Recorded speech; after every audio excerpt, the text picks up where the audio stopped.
में आप सब ने आज राजस्थान के यशस्वी मुख्यमंत्री आदरणीय भजनलाल जी शर्मा जी को सुना होगा। उसके बाद में विश्व विख्यात हमारे देश के यशस्वी प्रधानमंत्री आदरणीय नरेंद्र भाई मोदी जी को सुना। देश आजाद हुए इतने वर्षों हुए, इतने वर्षों में हमने क्या खोया क्या पाया, उसके बारे में विस्तृत जानकारी आदरणीय मुख्यमंत्री जी और आदरणीय प्रधानमंत्री जी ने दी होगी। आज भारत कहां खड़ा है, आजादी से पूर्व भारत कहां खड़ा था और आजादी के बाद और आज भारत कहां खड़ा है, ये हम सबको सोचने की आवश्यकता है। जैसे हम हमारे घर और परिवार को गति देते हैं, विकसित करते हैं, उसको परिपूर्ण करते हैं, इसी प्रकार देश का शासन और प्रशासन दोनों मिलकर इस देश को आगे बढ़ाने का काम करते हैं। अभी माननीय प्रधानमंत्री जी ने कहा था कि हम 1 करोड़ घरों तक सोलर प्लांट ले जाना चाहते हैं।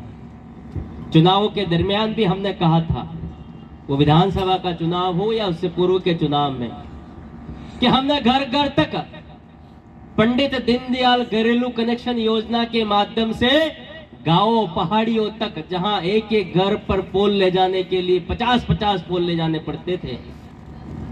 पूर्व में यहां बिजली विभाग के लोग भी बैठे होंगे।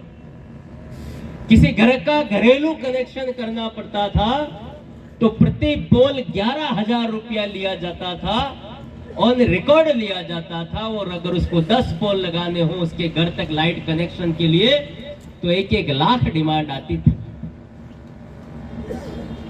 आज निःशुल्क उनके घरों तक लाइट पहुंचाने का अगर किसी ने काम किया है तो देश के यशस्वी प्रधानमंत्री मोदी जी ने किया। अपने इसी क्षेत्र में मैं कई बार गांव में जाता था, सब कहते थे अंबाड़ा सरथुना यहाँ पर के पास में गुजरात है। रात को हम अंधेरे में अगर यहाँ खड़े होके पहाड़ी पे देखते हैं तो सामने उजाला दिखता है, और गुजरात की तरफ से खड़े होके हम राजस्थान की तरफ देखते हैं तो काला भूत अंधेरा दिखता है, समुद्र दिखता है। आज घर घर उजाला हुआ। टेक्नोलॉजी का युग है। आज सबके घरों में मोबाइल है, एक एक घर में 5-5 मोबाइल है। आप याद करिए जब मोबाइल का युग आया 2003 और 4 का, आपको मोबाइल को रिचार्ज करने के लिए, मोबाइल को चार्ज करने के लिए किसी न किसी कस्बे में आता था, और वहां जो व्यापारी था वो व्यापारी 5 रुपए में एक बार आपका मोबाइल रिचार्ज करता था। आज घर घर लाइट है। आज हमारा बच्चा पढ़ सकता है। हमारी माता बहन बेटी चूल्हा फूंक फूंक के रोटियां बनाती थी, अंधेरे में रोटियां बनाती थी।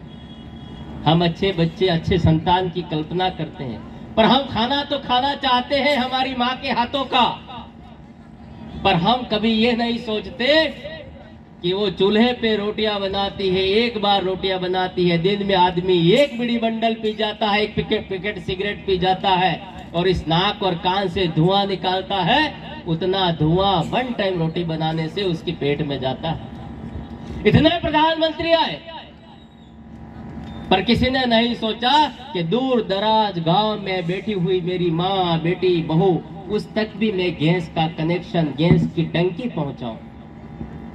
बरसों गुजर गए। यही देश के यशस्वी प्रधानमंत्री जिन्होंने गारंटी के साथ कहा कि मैं हर माता बहन के घर तक गैस का चूल्हा पहुंचाऊंगा। बीच में कोरोना का कालखंड आया। कोरोना के कालखंड में थोड़ी सी महंगी जरूर हुई, क्योंकि गैस का उत्पादन हमारे यहाँ नहीं होता, बाहर से इंपोर्ट करना पड़ता। पर जब राजस्थान की सरकार के चुनाव थे उस समय उन्होंने कहा इस राजस्थान की धरा पे आके कि आप डबल इंजन की सरकार बनाइए। मैं गारंटी के साथ कहता हूं 450 में आपको गैस का कनेक्शन मिलेगा। आज 1 जनवरी से भजनलाल जी ने आदेश निकालकर गैस की कनेक्शन 450 कर दी। आने वाले समय में किसी के घर पे बिजली का बिल नहीं आए, इसलिए सोलर प्लांट की बात कही। और हमारे यहाँ पर बहुत स्कोप है सोलर प्लांट का, बहुत खुली पहाड़ियां पड़ी हुई है, छोटी जोत है, हम लाइट का उत्पादन कर सकते हैं, दूसरों को सेल कर सकते हैं, पर हमें उस ओर जाना पड़ेगा। प्रधानमंत्री जी ने कहा, लोकल फॉर वोकल कहा, मेकिंग इंडिया कहा, डिजिटल इंडिया कहा, स्टैंड अप इंडिया कहा, स्टार्टअप इंडिया कहा। उसके पीछे हेतु यह है कि यहां दूर दराज 84 में बैठा हुआ युवा भी उस टेक्नोलॉजी की लाइन में अपने पैरों पे खड़ा हो, इंडिपेंडेंट खड़ा हो, उसको किसी के हाथ में हाथ नहीं फैलाना। इसलिए डबल इंजन की जो सरकार है, वो सरकार राजस्थान और केंद्र की सरकार मिलके यहां पर भी जो आवश्यकता है उनकी पूर्ति करे। अभी संचालक महोदय कह रहे थे कि सरकार के जनप्रतिनिधि, अब सरकार का जनप्रतिनिधि तो हूं नहीं मैं, सरकार हमारी जरूर है, सरकार के पार्ट जरूर हैं, पर हम सब मिलकर, आदरणीय भजनलाल जी शर्मा, हम सब साथ में महामंत्री रहे। तो मैं अक्सर जब जयपुर जाता हूं कहता भी हूं, मेरे साथ के 3 महामंत्री, एक तो मुख्यमंत्री, एक उप मुख्यमंत्री, एक मंत्री, और मैं वहीं रह गया, 4 महामंत्री जो भ्रमित करते हैं, जाति के नाम से वोट लेते हैं। आज इतने देश में 3600 कौम रहती है। बगीचे में अगर अलग अलग प्रकार का फूल होगा तो वो बगीचा अच्छा लगेगा। हम वोटों की राजनीति जरूर करते हैं। कई लोग तो कहते हैं हम भगवान को भी नहीं मानते। अब 500 साल से जो भगवान राम, श्री राम का मंदिर था, उसकी लड़ाई लड़ रहे थे, वो मंदिर बन गया। और अब नए लोग हमारे कल नया शोध कर रहे हैं कि भगवान तो थे ही नहीं। अब कौन सी किताबों में पढ़ा, कौन से गूगल में पढ़ा? अगर गूगल पे भी पढ़ा होगा तो गूगल भी अभी सच हुआ है, यूट्यूब भी अभी आया है। इसलिए जो पूर्वजों की व्यवस्था है उन्होंने कुछ बना के किया होगा। आज तो 300 साल मावजी महाराज के और गुरु गोविंद के हैं। उन्होंने कहा था, अभी राष्ट्रपति महोदया बेणेश्वर आई थी, और भजन के माध्यम से हमारे लोग यहाँ पर कहते हैं कि पड़े पड़े पानी वैसाए गाज, बोतलों में पानी पिला रहे हैं हम यहाँ पे। दूरी दूरी देवा लागेंगे, ये किसने कहा था? वो भी मनुष्य थे, पर उनके अंदर वो शक्ति थी। कौन थे लसुड़िया धाम के सती सुरमाल? वो सती सुरमाल थे जिन्होंने 1.25 शीशा शीशा पिया था, पर झुके नहीं थे, क्योंकि वो शक्ति थी उनके अंदर, वो आत्मबल था, उनको भगवान का रूप दिया। इसलिए आज हम हमारे जीवन में भी आए हैं। आप अच्छा काम करके जाओगे तो कल लोग आपको भी याद करेंगे। इसलिए कई बार विकसित संकल्प रथ वाले कार्यक्रमों में मेरा जाना हुआ। कई बार ई मित्रों और बीसी वालों को जरूर कहा है कि आप थोड़े से होशियार हैं, पढ़े लिखे हैं, पर आपके पास जो गरीब गांव की माता, बहन, भाई, किसान सम्मान निधि का पैसा हो, फ्लड आपदा का पैसा हो, या सरकार की किसी भी योजना का पैसा हो, उसके खाते में प्रधानमंत्री आवास का, शौचालय का, नरेगा के काम का भी पैसा आता है, उसको उसका पूर्ण दाम दीजिए। अगर नहीं देंगे तो कहीं न कहीं उसको तो पता नहीं चल रहा है इस टेक्नोलॉजी में, एटीएम और पेटीएम में, पर ऊपर वाला जरूर देखता है। इसलिए उसको मदद कीजिए। आज सीधे संवाद कार्यक्रम में माननीय प्रधानमंत्री जी, माननीय मुख्यमंत्री जी, दोनों को आपने सुना है। अभी माननीय हमारे प्रधान जी ने कहा है पानी की आवश्यकता बहुत। यहाँ तहसीलदार जोतरी बैठे हुए, 2-3 कंप्लेन आई थी मेरे पास, अभी से समस्या आ रही है।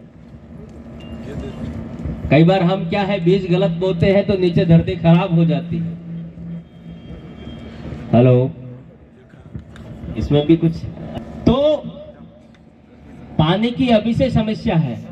एसडीएम साहब भी बैठे हैं, तीनों तहसीलदार साहब भी बैठे हैं, यहाँ बीडीओ साहिबान भी बैठे होंगे, पीएचडी के भी बैठे होंगे।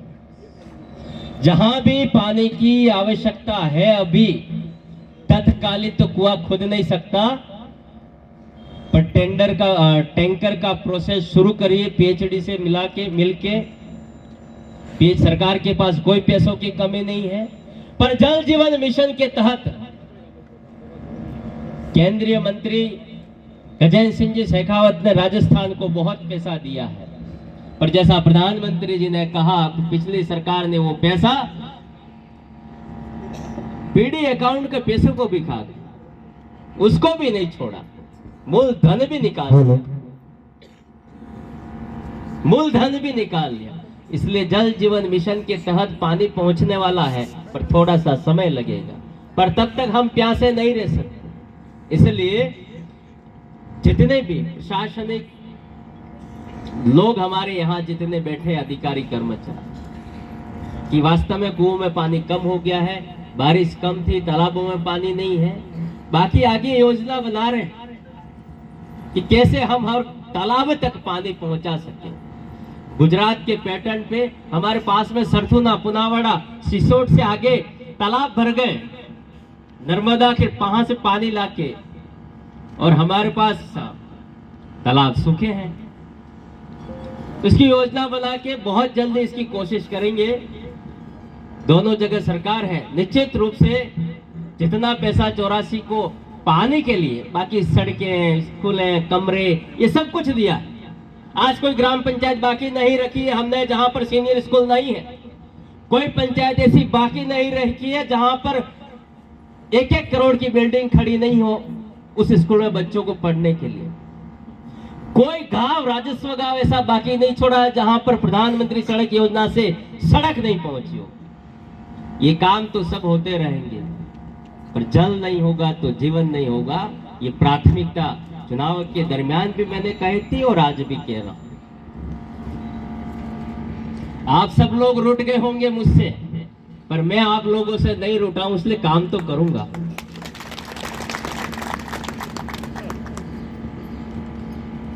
जो आवश्यकता होगी उस आवश्यकताओं की पूर्ति करने का प्रयास करें। अभी कुछ सड़कें जरूर सैंक्शन होके आ गई होगी।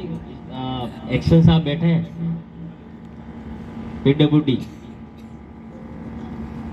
आटड़िया, अंबाऊ, सरथुना, इज्जतपुरा, डोंगर सारण की और कुछ मेंटेनेंस की सड़कें हैं।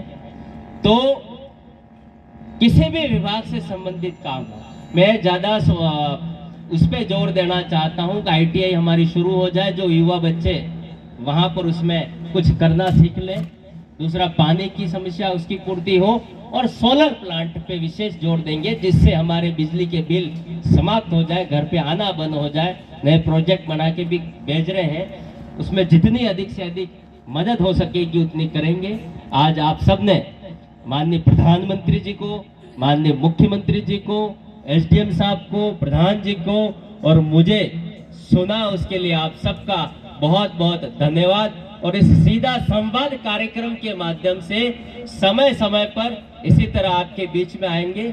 आपकी कोई भी आवश्यकता हो, सोशल मीडिया का जमाना है, आप मेल कर सकते हैं, आप व्हाट्सएप करते हैं। हमारे यहाँ सारे मंडल अध्यक्ष, जनप्रतिनिधि बैठे हैं। जो भी आवश्यकता होगी उसकी डबल इंजन की सरकार पूरा करेगी। इतने ही बात के कि मेरी बात को विराम देता हूँ। जय भारत, जय।